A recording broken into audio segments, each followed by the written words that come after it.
오늘 우리가 봉독한 마가복음 10장 32절에서 52절 말씀은 두 부분으로 되어 있습니다. 첫 번째는 이제 예수님께서 이렇게 세 번째 고난을 당하실 것을 말씀하시고, 그 중에 이제 야고보와 요한이 주님께 어떤 말씀했던 그런 부분들. 두 번째는 이제 디메오죠. 참 발음 어렵네요. 디메오의 아들 바디메오가 예수님께 치유받은 사건입니다. 원문 직역을 다시 한번 봉독합니다. 32절. 그러나 그들이 길에서 예루살렘으로 올라가고 있었다. 그리고 예수께서 그들을 앞서 인도하고 계셨다. 그들이 놀랬다. 그리고 따르는 자들이 두려워했다. 예수께서 다시 12제자를 따로 데려가셔서 그들에게 그가 장차 당하실 것을 말씀하시기 시작하셨다. 33절. 보라, 우리가 예루살렘으로 올라가는데 인자가 대제사장들과 서기관들에게 넘겨져서 그들이 인자를 사형으로 유죄 판결할 것이다. 그리고 인자가 이방인들에게 넘겨질 것이다. 34절. 그리고 그들이 인자를 조롱하고 그에게 침을 뱉고 그리고 채찍질할 것이다. 그리고 그들이 인자를 처형할 것이다. 그러나 사흘 후에 다시 살아날 것이다. 35절. 그러자 세베대의 아들들 야고보와 요한이 예수께 다가갔다. 그리고 말하였다. 선생님이여, 우리가 만약 당신에게 무엇을 해주시기를 간구하면 들어주시기 원합니다. 36절. 그러자 예수께서 그들에게 말씀하셨다. 내가 너에게 무엇을 하여 주기를 원하느냐. 37절. 그러자 그들이 예수께 말하였다. 우리에게 주의 영광의 때에 하나는 당신의 우편에 다른 하나는 당신의 좌편에 앉게 하여 주소서. 38절. 그러자 예수께서 그들에게 말씀하셨다. 너희가 무엇을 구하는지도 모르는구나. 내가 마시는 잔을 너희가 마실 수 있으며 내가 받을 세례를 너희가 받을 수 있겠느냐. 39절. 그러자 그들이 주님께 말하였다. 우리가 할 수 있습니다. 그러자 예수께서 그들에게 말씀하셨다. 내가 마시는 잔을 너희가 마실 것이다. 그리고 내가 받을 세례를 너희도 받을 것이다. 40절. 그러나 나의 우편과 좌편에 앉게 하는 것은 내가 주는 것이 아니다. 그러나 누구든지 그것이 준비되어 있을 것이다. 41절. 그러자 10제자가 야고보와 요한에 대해서 화를 내기 시작했다. 42절. 그리고 예수께서 그들을 부르시고 그들에게 말씀하셨다. 너희는 알고 있다. 이방인들의 통치자들의 의향은 백성을 지배하는 것이다. 그들의 높은 자들은 백성들을 다스린다.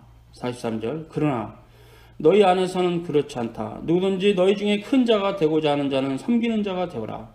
그리고 너희 중에 누구든지 으뜸이 되고자 하는 자는 모든 자들의 종이 되어라.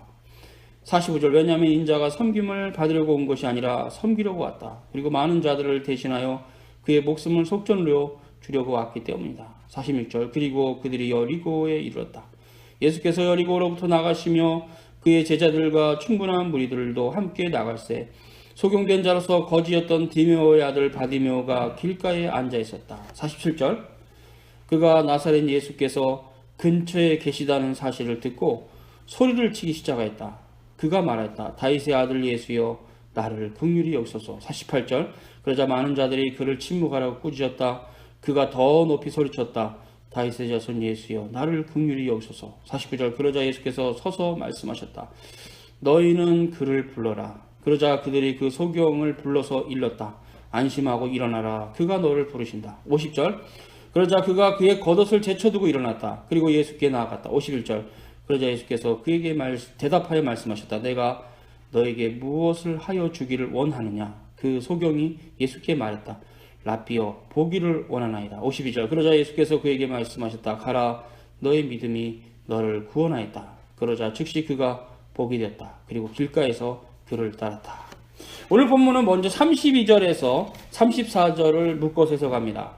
거기 보면 이제 예수님께서 예루살렘의 길에 올라가실 때 그때 제자들이 앞서 가셨는데 따라가는 무리들이 상당히 놀라고 두려워했어요. 특별히 이제 예수님께서는 12제자만 따로 데리시고 자기 당할 일을 말씀하셨습니다. 그 이유는 이 벌어질 일이 굉장히 중요한 일이기 때문에 그 일이 벌어지기 전에 이렇게 소문으로 많이 퍼져나가는 것을 방지하시고자 12사도만 그 당시 제자죠 부르셔서 말씀했습니다. 그때 이제 자신의 그 신병, 그러니까 자신의 신상, 앞으로 되어질 예루살렘에 올라가시고 대제사장과 서기관들에게 넘겨져서 그들에게 이제 예수는 사형이다 이렇게 정의를 자기들이 끝내고 로마의 총독 빌라도에게 예수님의 신병을 넘겨주는 그런 것까지 예수님이 미리 아셨어요. 그래서 능욕하고 침뱉으며 채찍질을 당하고 죽을 것이다. 3일 만에 살아나리라. 부활까지 다 말씀하셨어요. 제자들에게. 예수께서 이 말씀을 하셨을 때 제자들은 깨닫지 못했습니다. 그래서 여러분 한번 누가복음 18장 34절을 펴보시기 바랍니다. 예수께서 자신의 고난의 길을 모두 알고 계셨고 어떻게 죽게 될 것도 예견하셨고 다 증거하시고 부활까지도 말씀하셨는데 제자들은 깨닫지 못했습니다. 봉독합니다. 제자들이 이것을 하나도 깨닫지 못하였으니 그 말씀이 감추었으므로 저희가 그 이르신 바를 알지 못하였다. 누가가 기록한 겁니다. 물론 그러나 그 당시에 제자들의 증언이 있었을 거예요. 베드로도 말했을 거고 우리도 몰랐다. 그 의미가 뭔지. 그래서 야고보와 요한은 예수님께 우편에 앉게달라 좌편에 앉게달라 이런 소리까지 했다. 그 정황을 생생하게 기억을 했을 것입니다. 제자들은. 여러분의 생에서도 가까운 사람의 죽음을 기억을 안 하는 사람이 있습니까? 없죠. 그래서 이 주님의 죽으심은 복음서에서 기록이 많이 되어 있는 것도 사도들의 기록이 너무 생생한 거예요. 베드로는 주님을 3번 부인한 게 평생의 가슴에 맺힌 고통이 돼서 이렇게 새벽 닭이 울면 통곡했다 그래요. 내가 우리 주님을 부인한 죄인이다. 내가 주님 따라간다고 말을 했는데 못 따라갔다. 그랬다 그래요. 그러니까 이게 분명히 이 본문에 제자들이 이것을 하나도 깨닫지 못했어요. 이 당시에는. 왜 그러면 제자들은 깨닫지 못했을까요? 왜? 이유가 뭘까요 도대체? 그것은 바로 구약을 읽었음에도 이 제자들이 유대인들이 그 당시에 같이 학습했던 그 학습이라 하잖아요. 보편적으로 알려진 그런 메시아관에 노출되어 있었습니다. 심각합니다. 그 당시 유대인들이 갖고 있는 메시아관은 뭐냐면요. 메시아가 강림하시면 유대 땅을 회복하시고 즉 로마의 압제로부터 회복하시고 로마도 쳐서 세계 최강의 부강한 나라가 되는 것을 믿고 있었어요. 이것이 유대인들의 메시아관이에요. 예수님은 어떻게 사신 걸 이제 우리가 성경에서 알잖아요. 안 맞죠. 안 맞잖아요. 왜 이렇게 됐을까요? 그것은 바로 그들이 보고 싶은 대로 보고 믿고 싶은 대로 믿는 겁니다. 하나님의 말씀에 대해서 내가 잘못 알고 있는 것을 한 번도 생각한 적이 없는 부류들이 그 당시에 그랬어요.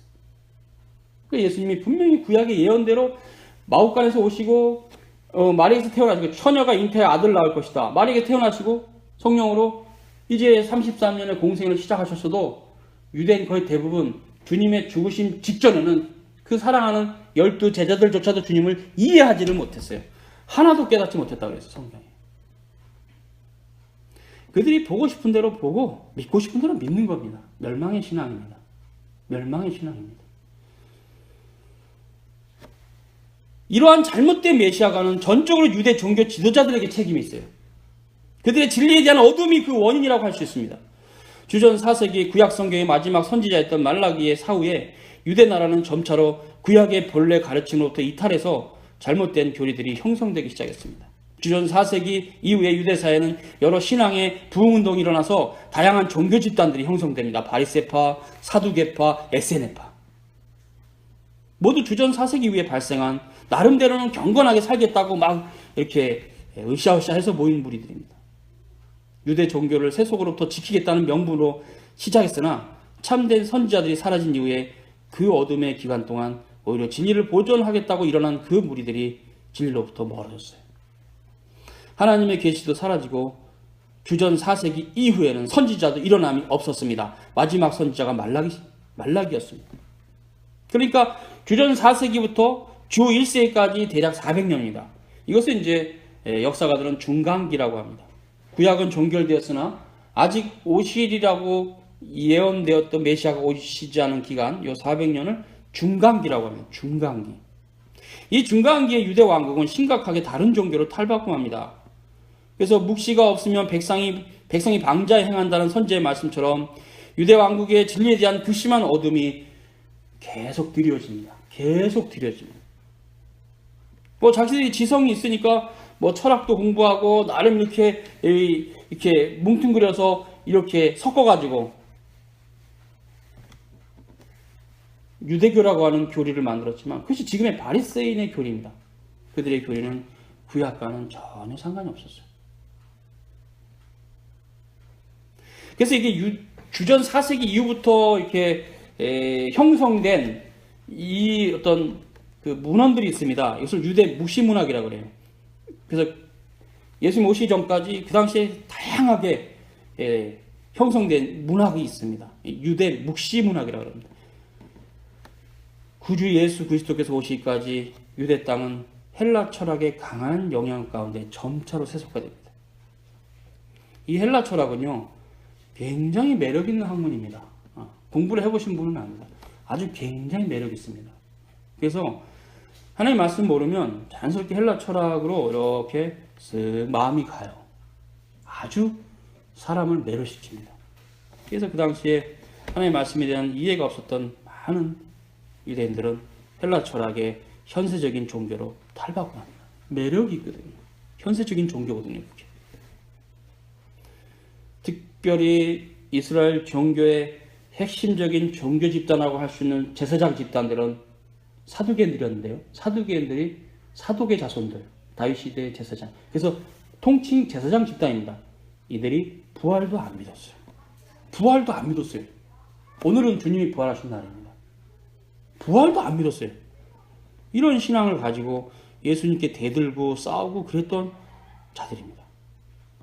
이 제사의식이, 레위의 제사의식이 지향하는 고난을 당하실 메시아에 대한 그런 교리들을 그들이 그 일을 매번 6월절에도 하고 그런 일에 주체적인 일을 했던 자들이 레위지파 중에서도 아론의 자손 중에서도 사독의 자손들이 이 제사제도는 준수했으나 이 제사제도가 지향하는 바 우리 구주 예수 그리스도를 몰랐어요. 예수 그리스도를 몰랐단 말입니다. 그것이 그들의 멸망의 원인입니다. 그들이 그런 지향하는 바는 몰랐으나 조상적부터 시행하는 의식이기 때문에 그냥 행한 겁니다. 그냥 행한 겁니다. 그거 그냥 행하는 걸로 알고 형식적이고 의식 중심의 율법주의적 종교가 되었어요. 그러한 시대를 살아온 12제자들도 구주의 말씀 이해하지 못했어요. 그래서 자신이 믿는 주님도 정치적 메시아로 다른 유대인과 똑같은 사고를 지금 아직 헤어나오지 못하고 있습니다. 이분들이 이제 이런 사고로부터 헤어나오게 되는 첫 단추는 부활하신 주님을 배웠던 줄. 그 사도 베드로와 야고보와 요한은 변화산상에서 주님을 배웠고 그런 어떤 첫 번째 전기가 있고 두 번째 전기는 오순절에 성령을 받고 이제 그들이 3년 동안 주님께서 말씀하신 게 무엇인지 깨달았어요. 그래서 그때 그들이 이제 교회를 세웠죠. 12사도 모두 순교했습니다. 지금 주님 말씀 그대로 이루어졌어요. 그래서 이제 35절에서 45절 그 본문 해석합니다. 여기는 이제 예수님께서 이렇게 말씀을 하시니까 세 번째 고난에 대해서 말씀하시니까 세베대 아들 야고보와 요한이 거꾸로 행동하고 있어요. 주님께 나와서 선생님이요, 우리가 무엇을 원하든지 주시는 분인 줄 믿습니다. 그래 뭘 원하느냐 했더니 주님의 영광의 나라에 우리를 한편은 우편에 하나는 좌편에 앉게 해주십시오. 이 얘기를 했어요. 이건 상당히 참 지금 우리가 이 주님의 삶을 아는 관점에서 오픈 이야기인데요. 이제 우편과 좌편을 얘기한 건 이것입니다. 이유가 유대 관직 중에서 왕의 우편에 앉으면 왕의 다음의 권세를 가진 사람입니다. 관원이죠. 왕의 좌편에 앉으면 왕의 우편에 앉은 사람 다음의 권세. 그러니까 그 나라에서 세 번째 권력자죠. 세베대 아들 야고보와 요한은 왕이신 예수 그리스도 옆에서 제자들 중에 가장 높은 자가 되고 싶었다고 자신의 야망을 다 얘기했어요. 마태복음을 여러분 보시면 참고만 하세요. 마태복음 20장입니다. 20절에서 21절에는 세베대 두 아들의 어머니가 이러한 간청을 했다고 진술합니다. 누가 간청했던 분명한 것은 세베대의 두 아들 야고보와 요한의 생각이 반영되어 있다는 것이죠. 그 모친이 했다는 표현이 맞을 수 있는데 여기서 마간이 이렇게 기록한 것은 야고보와 요한의 뜻이 없었던 그런 형태가 아니라 이들이 원했던 거죠. 이들도 또 동일하게 간청했을 수도 있고 그래서 복음서를 마태복음과 마가복음을 조화를 이룬다면 그의 어머니도 예수님께 요청을 했을 수 있고 했다고 볼 수 있고 그 다음에 그 아들도 동일한 요청을 했을 수 있다고 봐요. 결국 세베대 두 아들 야고보와 요한의 간청은 그의 모친이 직접 했던 두 아들이 같이 했던 똑같은 겁니다. 결국 그들의 열망이 지금 담겨 있어요. 그러니까 예수님께서 이렇게 말씀하십니다.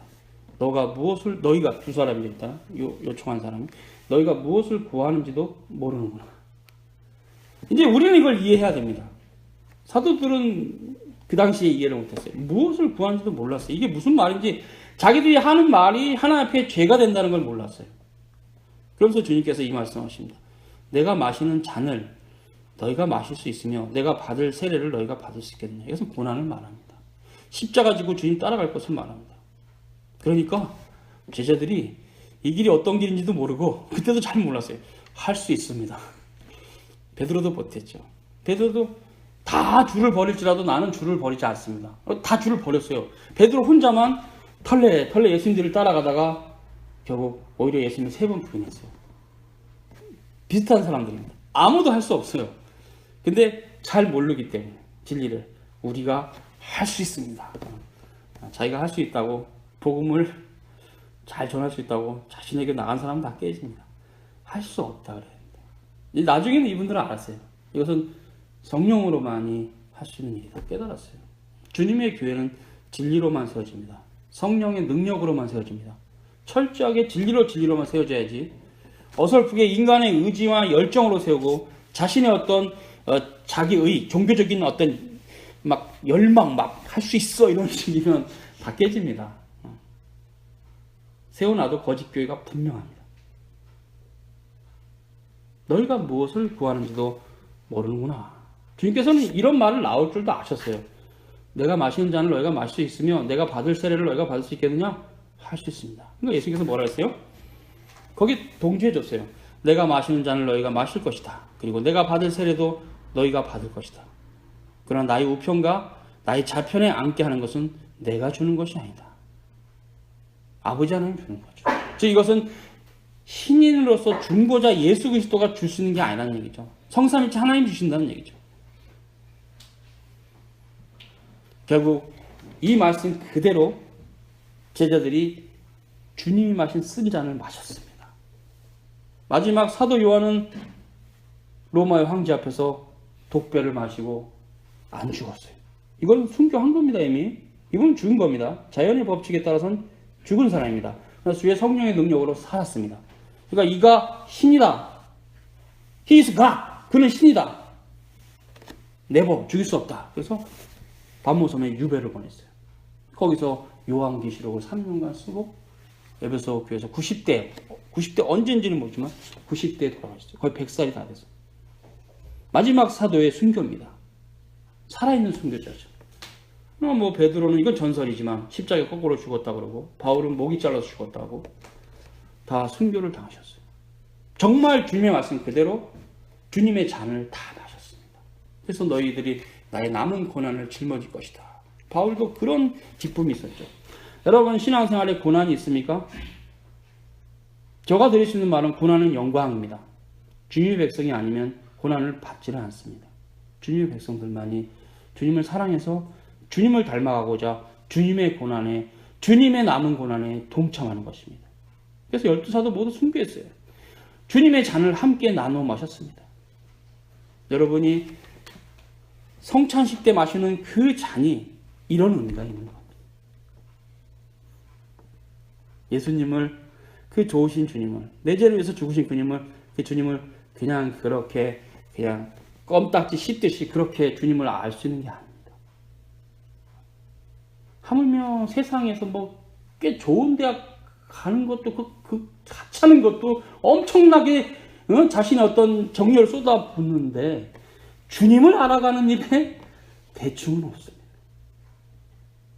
주님이 그렇게 껌값입니까? 아닙니다. 너무나 소중한 주님이기 때문에 지금 사도들도 아직 이걸 몰랐어요. 자신이 하늘나라 가서 어떤 위치에 있든지 이것은 아버지가 줄 것이고 지금 주님이 가시는 길을 따라가게 돼 있는 자들이었는데 그걸 몰랐어요. 모르고는 할 수 있다고 그랬어요. 주님은 아시는 분으로서 너희가 할 수 있다고 했어요. 이 개념이 좀 다르죠. 제자들은 나중에 깨달았을 겁니다. 아, 이게 우리가 할 수 있다는 게 아니라 성령께서 우리를 이끄셔서 성령의 능력으로 한다는 말을 우리 주님이 그렇게 표현해 주셨구나. 우리가 하는 게 아닌데 나의 잔을 마실 수 있을 것이다. 이렇게 우리에게 자비의 말을 하셨구나 하고 아마 또 회개했을 겁니다. 놀랍지 않아요? 이 말씀은 지금 역사 한참 지난 이후에 사도들이 쓴 겁니다. 또 누가가 쓴 것이고 사도들이 이걸 본 것이고 다 증언을 했을 것이고. 사랑하는 성도 여러분, 주님께서 받으신 불세례를, 그 고난의 세례를 우리는 함께 받을 것입니다. 그렇게 진리에 어둡고 무지몽매했던 12제자들도 구주의 부활을 배웠고 나서 오순절에 성령이 임한 이후에 권능을 받아서 주님의 몸된 교회를 세워나갈 때 무수한 고초를 당했습니다. 주님께서 함께 하셨어요. 그래서 내가 너희와 항상 함께 있으라고 말씀하시고, 야고보와 요한이 이러한 간청은 나머지 10제자에게도 화가 나는 거였어요. 왜? 그들도 비슷한 생각하고 있었어요. 그 당시. 그 때문에 내가 예수님 우편에 앉으려는데 제가 먼저 선수치네, 이렇게 그분들 마음도 똑같았어요. 그때 이제 예수님께서 하나님 나라의 도리를 우리에게 가르치셨습니다. 이것은 우리가 가슴속 깊이 품어야 될, 부단히 노력해야 될, 잘하는 환경상 남에게 서빙을 잘하는 사람도 있고요, 대접을 잘 받으려고 하는 사람도 있어요. 그거는 이제 습성인데 그게 중요한 게 아니라 이제 우리는 이 말씀을 가슴에 품고 이런 삶을 살아야 되죠. 보세요. 마가복음 10장 42에서 45입니다. 이방인들의 통치자들은 백성을 지배한다. 높은 자들이 백성을 다스린다. 그러나 너희는 아니다. 너희 중에 큰 자가 되고자 하는 자는 섬기는 자가 되어라. 너희 중에 누구든지 으뜸이 되고자 하는 자는 모든 자들 중에 종이 되어라. 왜냐하면 인자가 섬김을 받으러 온 것이 아니라 섬기러 왔다. 그리고 많은 자들을 대신하여 그의 목숨을 속전으로 주려고 왔다. 주님의 섬기심은 목숨까지 버리신 섬기심입니다. 예수께서 이 말씀하신 겁니다. 이방인의 통치자의 형태, 그들은 군림하면서 억압하고 통제하고 공권력으로 지배하는 것. 이게 세상 나라의 통치 방식입니다. 이게 극단적으로 잘못 가면 독재가 되죠. 자기는 법에 대해서 완전히 자유하면서 모든 자들을 자기가 만든 법으로 막 지배하는 형태. 그러니까 굉장히 백성들이 힘들죠. 이 독재 국가에서는. 그러나 예수님께서는 하나님 나라는 그렇지 않다 말씀하십니다. 큰 자가 작은 자를 섬기는 나라다. 그래서 으뜸이 되고자 하는 자들은 모든 자들의 종이 되라. 그래서 모든 자들의 종이란 그 모든 자들이 교회라고 할 때 교회의 종이 되는 겁니다. 여기서 모든 자들은 교회를 말하는 겁니다. 사도들은 온 교회의 종이 되어서 거룩한 보편교의 가장 높은 질서를 차지하는 비상직원이 되었습니다. 그들은 거룩한 보편교의 기초직원으로서 하나님의 교회를 진리로 다스렸습니다. 하나님의 말씀을 기록하는 일까지도 섬겼어요. 말씀의 섬김이죠. 사도들은 섬김의 도리를 가지고 거룩한 보편교회를 다스렸습니다. 사도들은 하나님 나라의 통치 방식에 순응했습니다. 그래서 거룩한 보편교회에서 가장 높은 질서에 있었으나 가장 낮은 자가 되어서 주님의 몸된 교회를 섬겼습니다. 우리가 바울을 보면 저도 은혜를 많이 받는데 배울 것이 있습니다. 바울은 실은 사도가 되기에는 너무 그 당시로 보면 높은 위치에 있었어요. 로마의 시민권자였고 가말리알의 문화생이었고 굉장히 좋은 조건이었지만 그는 그냥 그렇게 사도가 되고 나서 가장 가난한 자가 됐어요. 바울만이 그렇지 않습니다. 바울하고 한때 복음을 전하는데 수고했던 바나바는 엄청난 부자였어요. 그러나 자기 전 재산은 사도들의 발 앞에 내려놓고 자기는 사도의 길을 가면서 바울과 함께 전도의 길을 갔죠. 나중에 이제 마가와 함께 가기도 했지만, 그래서 거룩한 보편교에서 가장 높은 질서에 있었던 사도들은 가장 낮은 자가 되어서 주님의 몸된 교회를 섬겼습니다. 그러면 이제 그 다음 질서가 누굽니까? 거룩한 보편교회 항존 직원들입니다. 목사와 시리장로와 안수 집사들이죠. 첫 번째, 그 안에서 첫 번째 질서에 속한 성직자들은 하나님의 말씀을 맡은 자로서 말씀을 전파하는 것과 성례와 교회의 치료를 하는 일로 섬깁니다. 그 일에 수고를 다해야 됩니다. 하나님의 말씀을 맡은 자가 말씀에 정통하지 않다. 하나님의 말씀을 맡은 자가 말씀에 굉장히 무지하고 어둡다. 그 사람이 이미 싹군입니다. 그 지난한 세월들 하나님의 말씀 붙잡고 싸웠던 그런 싸움의 역사가 없는 성직자는 거짓 교사가 맞습니다. 하나님 말씀 그렇게 만만하게 열리는 것이 아니에요. 얼마나 어렵고 이해하기가 얼마나 힘든지. 이 전체 하나님 말씀이 한 구절 안에 어떻게 압축이 돼서 지금 하나님 나라가 우리에게 쫙 정리가 되는 형태가 창세기로부터 나타나는지. 그게 만만하게 이해될 수 있는 게 아닙니다. 신자들도 부지런히 따라오셔야 될 것이 이것을 알기 위해서. 하나님 말씀을 사모하고 그 말씀을 읽고 그 말씀의 은혜를 받아야 됩니다. 역량이 된다면 헬라어 히브리어도 하세요. 역량이 되신다면. 저는 막지 않습니다. 뭐 그렇다고 적극적으로 추천하는 것도 아니지만 누구든지 할 수 있어요. 하나님의 말씀은 모두에게 열려있고 다만 성직자는 그 앞서가는 일에 섬기는 일을 하는 겁니다. 이 일이 보통 일이 아니에요. 그렇기 때문에 이런 것들을 너무 쉽게 여기는 시대가 되다 보니까 그냥 치리가 되지 않는 이런 시대에 아무나 그냥 그냥 이렇게 한 번도 책을 읽어본 적이 없는 자가 글을 들면 단문 하나도 쓸 수 없는 자가 목사가 되는 시대가 이 시대. 그러니까 여러분도 개념 속에 딱 잡혀있죠. 목사가 뭔지. 목사를 검사랑 비교하면 검사나 의사나 판사는 사회적인 지위가 있지 목사는 무식한 놈들 아니야 이렇게 이해하잖아요 여러분. 그리고 그렇게 목사가 돼도 어떻게 목사가 저런 사람이 되면 안 되는데 이렇게 생각 안 하잖아요. 검사가 어떤 사람인지 알잖아요. 판사가 어떤 사람인지 알잖아요. 그리고 대학교 교수가 어떤 사람인지 알잖아요. 그리고 교사가 어떤 사람인지 알잖아요. 학교 고등학교 교사라도. 여러분 한 번도 여러분 머릿속에 그 정도 지적인 급이 되는 사람이 목사가 된다고 생각해 본 적 있어요? 거의 없어요. 지금 한국의 교인들은 목사 그러면 아무나 되는 거 아니야. 내가 50 먹고도 될 수 있고 60 먹고도 될 수 있는 거 아니야. 될 수 없는 겁니다. 그렇게 만만하게 이해되는 게 아니거든요. 제가 그렇게 목사가 된 분들 꼭 만나서 꼭 얘기 좀 해주고 싶어요. 그 사람 상처받을까봐 내가 얘기를 못합니다. 딱 제시하는 순간 내가 목사가 되면 안 된 사람이 목사였네. 딱 정리가 돼요. 이 일에 수고를 한다는 건 사도들이 지금 1세기에 기록을 마쳤고 그리고 교부들이 정리한 신학과 개혁자들이 정리한 신학을 끝없이 평생간 정리해서 진리를 전해야 되는 직분인데 이런 일에 있어서 성직자들이 수고를 하지 않으니까 지금은 성직자의 수고라는 게 집사 일을 가지고 성직자가 일하는 걸로 알아요. 교회 청소하고 교인들 이사하면 가서 집 날라주고 이게 목사의 일인 줄 아는 한심한 신자들이 우리 시대에 얼마나 많은지. 이건 집사가 하는 일이죠. 왜 목사가 해야 됩니까? 치리장로는 성직자들과 함께 치리에 속해서 교회를 진리로 다스리는 일로 섬깁니다. 지금의 치리장로는 심각하게 하나님 말씀이 없으므로 교회의 주인이 되고 있어요. 첫 번째 교회를 개척한 목사님이 사라지면 치리장로는 교회의 주인이 되어 있습니다. 언젠가 모르게 그 교회 수석장로님은 최고의 권력자가 돼서 교회를 막 흔듭니다. 근데 그런 사람 중에서는 세상에서 변호사하는 사람도 있고요. 검사하는 사람도 있어요. 교회. 그러니까 이분이 법을 아니까 교회법을 막 자기 마음대로 세상의 법을 흔들어 버려요. 그냥 교회를 다 박살을 냅니다. 강남에 있습니다. 없는 얘기 하는 거 아닙니다.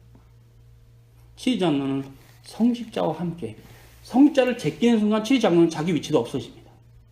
성직자와 함께. 당에도 목사가 있어야지 당회가 구성되고 노예도 총대로 가서 목사가 있어야지 노예가 구성되죠. 목사가 없는 장로는 없어요. 장로가 없는 목사는 있지만 이게 장로교 원리입니다. 교회 법입니다. 성직자와 함께 치리에 속해서 교회를 진리로 다스리는 일로 섬기는 것이 치리장로가 가야 될 길입니다. 이거 준비 철저히 하셔야 됩니다. 치리장로가 돼야 될 위치에 스스뿐이 없는 자가 될 것 같으면 자신이.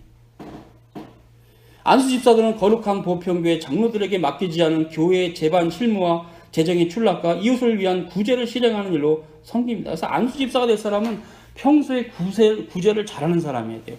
좀 마음이 넉넉한 사람이어야 돼요. 인색한 사람은 안수 집사가 되면 안 됩니다. 이렇게 하나님의 말씀으로 또 자신이 갖고 있는 부요함으로 사람을 섬겼던 이런 습관이 있는 형성 인격이 되어 있는 사람이 안수 집사가 돼야 돼요. 그래야만 교회가 풍성합니다. 자기가 더 극단적으로 나쁜 안수 집사는 교회 재정을 흔히 말로 삥땅 치고 그냥 다른 모든 재정은 다 깎아버리고 이렇게 하는 안수 집사도 있습니다. 지금 한국 교회는.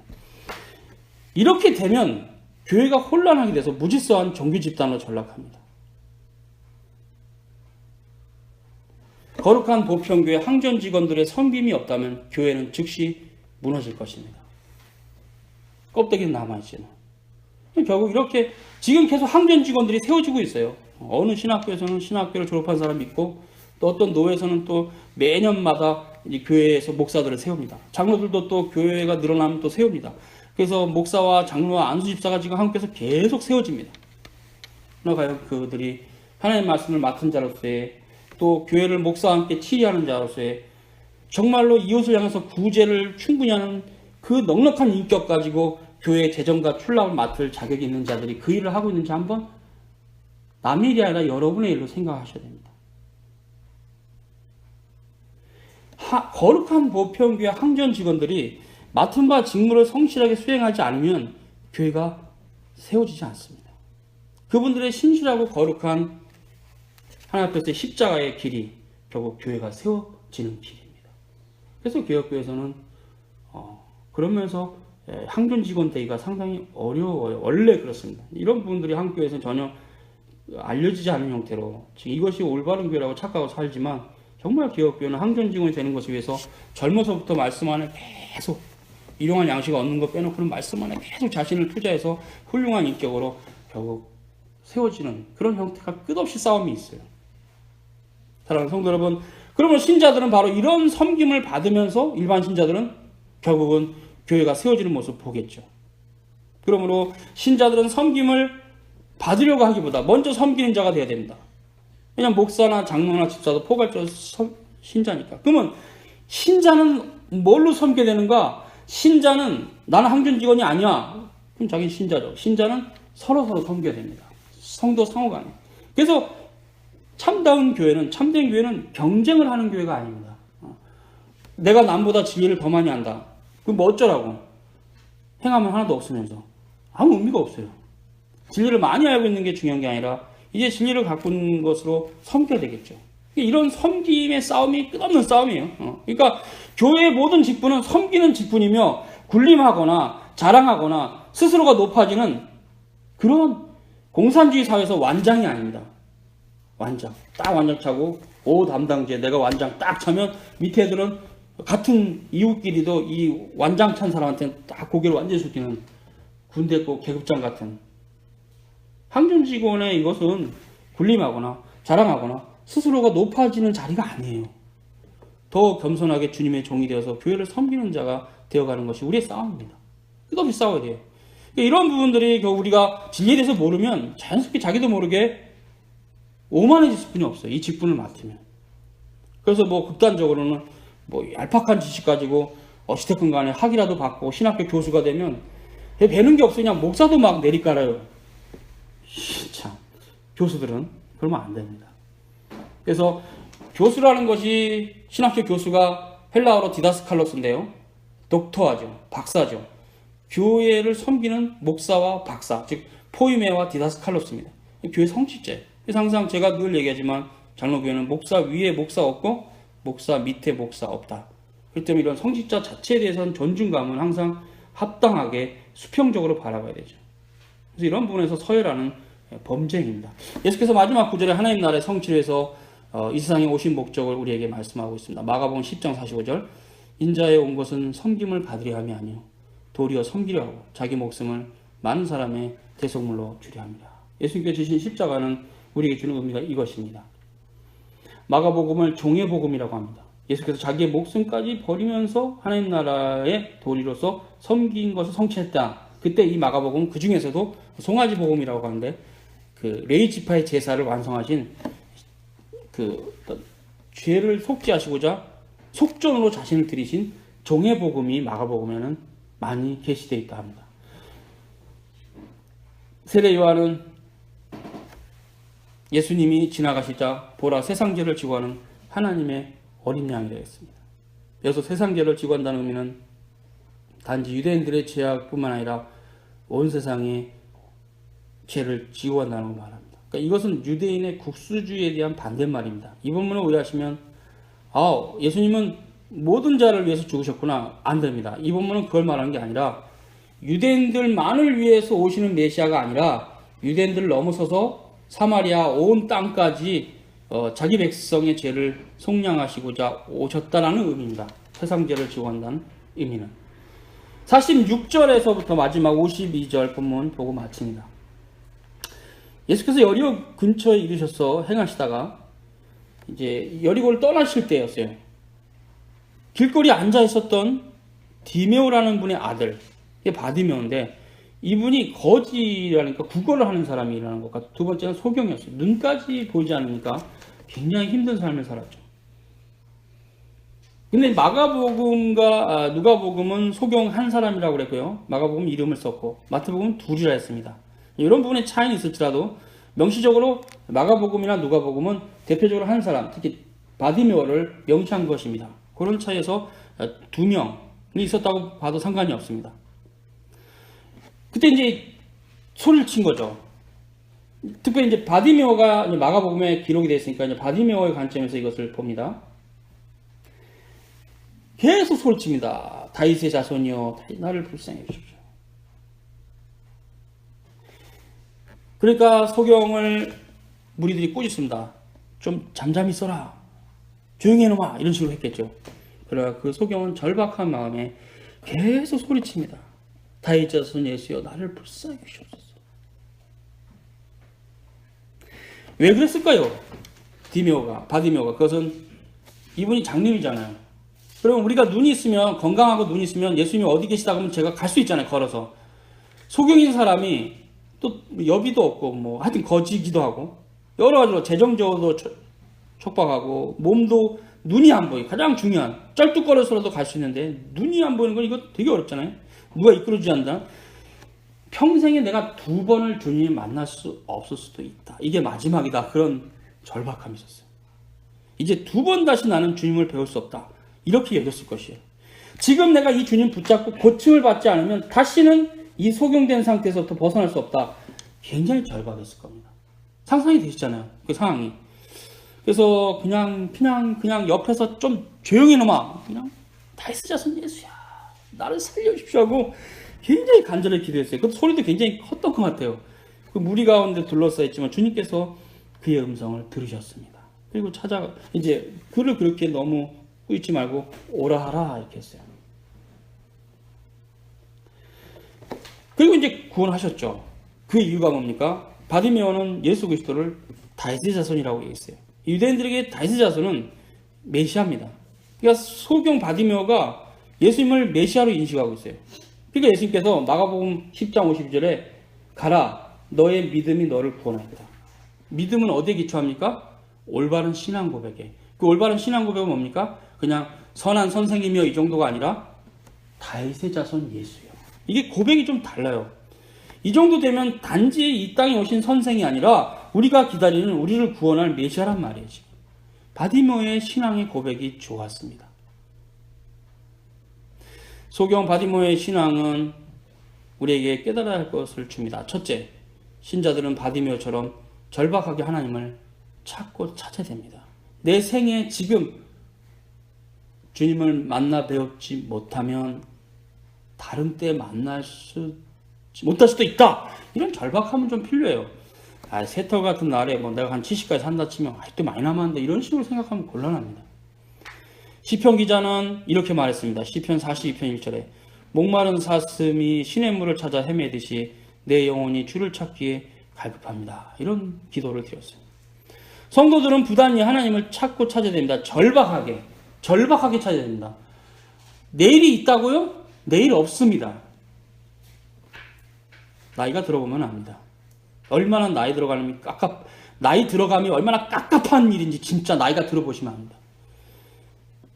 젊었을 때 하나님을 찾아가는 일에 게을른 자는 분명히 나이 들어가면 그때 뒤늦게라도 하나님 찾아가야 된다는 의식을 했을 때 굉장히 깝깝합니다. 엄청 깝깝합니다. 그리고 멸망으로 갈 자는 이걸 깨닫지 못하기 때문에 세상의 부유함을 따라서 멸망으로 갑니다. 젊어서 주님 찾는 일에 이렇게 절박하지 않으면요, 나이 들어서 이제 뒤늦게 깨달았어. 이러면 안 되지. 이렇게 살면 안 되지. 굉장히 깝깝하고요. 이것도 깨닫지 못한 자들은 다 멸망으로 갈 자들이니까 신자도 아닌 자들. 하나님은 자기를 찾는 자들에게 보이십니다. 그래서 산상보원에서 예수께서는 구하라. 그러면 너에게 주실 것이요. 찾으라. 그러면 찾을 것이요. 문을 두드리라. 그러면 너에게 열릴 것이니. 구하는 이가 얻고 찾는 이가 찾고 두드리는 이에게는 열릴 것이다. 이 말이 이 말입니다. 하나님을 절박하게 찾지 않는다면 그러한 자는 평생 동안 하나님 나라를 경험하지 못할 것입니다. 둘째, 신자들은 바디메오처럼 올바른 신앙 고백을 가지고 주를 찾아야 됩니다. 바디메오는 예수 그리스도를 유대인에 기다리던 메시아로 제대로 인식해서 고백 자체가 다윗의 자손 예수요 라고 했습니다. 이러한 신앙 고백은 예수께서 너희 믿음이 너를 구원한다는 말씀과 연결이 됩니다.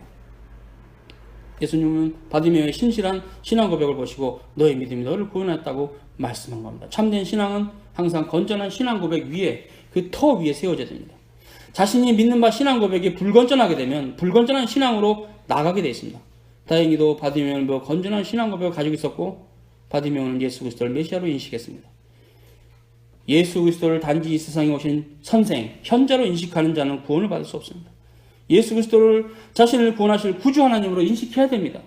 인자이신 예수 그리스도를 구주 하나님으로 영접해야 됩니다. 그래서 예수 그리스도가 인자가 되신 그 의미가 무엇인가를 믿음으로 알아야 됩니다. 왜 동정녀 마리아의 태에서 반드시 태어나셔야 되는 것을 알아야 됩니다. 그러면서도 하나님이신 그가 오셔야 되는 것을 알아야 됩니다. 왜 영광을 다 버리시고 이 땅에 나그네로 오셨는가를 알아야 됩니다. 신앙의 완성은 그것을 알아가면서 완성됩니다. 성화는 하나님 나라를 계속 알아가는 겁니다. 이 땅에서는. 그것이 충만해져 가면 거기 지금 참된 신앙의 자유가 있는 겁니다. 인자 되신 예수 그리스도는 우리의 하나님이시고 우리의 구주시고 목자시고 산성이십니다. 그는 우리의 왕이시고 구원자이십니다. 오직 하나님 나라는 예수 그리스도 안에서 성취되어서 궁극적으로 완성될 그리스도가 머리가 되신 그리스도의 나라입니다. 우리는 그의 백성입니다. 모든 그의 백성들은 예수 그리스도의 보혈의 공로를 믿음으로 속죄 은총을 받습니다. 어떤 것도 자랑할 것이 없다는 것입니다. 하나님 앞에 뭘 자랑하겠어요? 아, 주님, 내가 주님에서 얼마나 힘들게 살았는지 모르겠습니다. 정말 찌질한 놈입니다. 우리 죄를 위해서 죽으신 주님의 큰 사랑은 아무걸로도 자랑할 게 없어요. 너무나 감사하고 너무나 기쁘고 이 땅에 우리 주님이 오셨습니다. 우리 죄를 위해서. 우리의 자랑은 오직 구주 예수 그리스도뿐입니다. 여러분이 진리를 아십니까? 교만하지 마십시오. 교만은 뭔지 아십니까? 하나님이 없다 그러는 것이 교만입니다. 여러분 마음에 하나님 없다고 지금 살고 거 아닙니까? 저는 그렇게 많이 교회들 보면 쟤는 하나님이 없다고 생각하고 사는 것 같아. 그런 느낌 많은 교회들 많이 봐요. 너가 하나님 있다고 생각해? 그따구로 사냐? 두렵지가 않냐 하나님이? 저는 주님을 사랑합니다. 주님이 살아 계십니다. 그 권능의 주님이 살아 계십니다. 저는 베드로의 말씀을 믿습니다. 우리는 그의 영광을 친히 본 자라. 너무나 눈물이 납니다. 그 주님을 진실로 따라온 자는 저는 지금까지 한 사람도 만난 적이 없습니다. 신자들 중에서. 개혁신앙을 제대로 딱 왁구를 갖추고 체계를 갖추고 따라오는 신자는 단 한 명도 제가 본 적이 없어요. 참 아쉬워요. 이렇게 흐리멍텅하게 살아야 할 때가 아닙니다. 하나님 말씀 앞에서. 말씀을 분명히 알아야 돼요. 여러분 신앙 고백을 정확하게 교리적 입장을 알아야 돼요. 여러분이. 젊은 나이잖아요. 아직은. 젊은 나이가 50대입니까? 40대입니까? 지금 여기서. 하나님 말씀을 분명히 알고 웨스턴 신앙 고백의 교리 입장을 반드시 알고 거짓 교리를 다 쳐내야 돼요. 쳐내야 돼요. 그리고 말씀 안에 굳고 있어서 계속 가야 돼요. 그리고 하나님 나라를 세워야 돼요. 하나님 나라를 세워야 됩니다. 믿음으로. 우리 힘이 아니에요. 이거는. 우리 힘이 아니라고. 나의 지혜도 아니라고. 성령입니다. 주님이 하십니다. 이걸 오해하는 사람들은 이 교리적인 걸 다 버리고 자기의 종교적인 열정과 정서로 막 교회를 세우겠다고 막 사람 끌어모으는데 안 세워집니다. 하나님 교회는 말씀으로만 세워집니다. 여러분 안에 말씀이 심겨지고 그 말씀으로 여러분이 거룩하게 되어지기 전까지는 아무 의미가 없어요.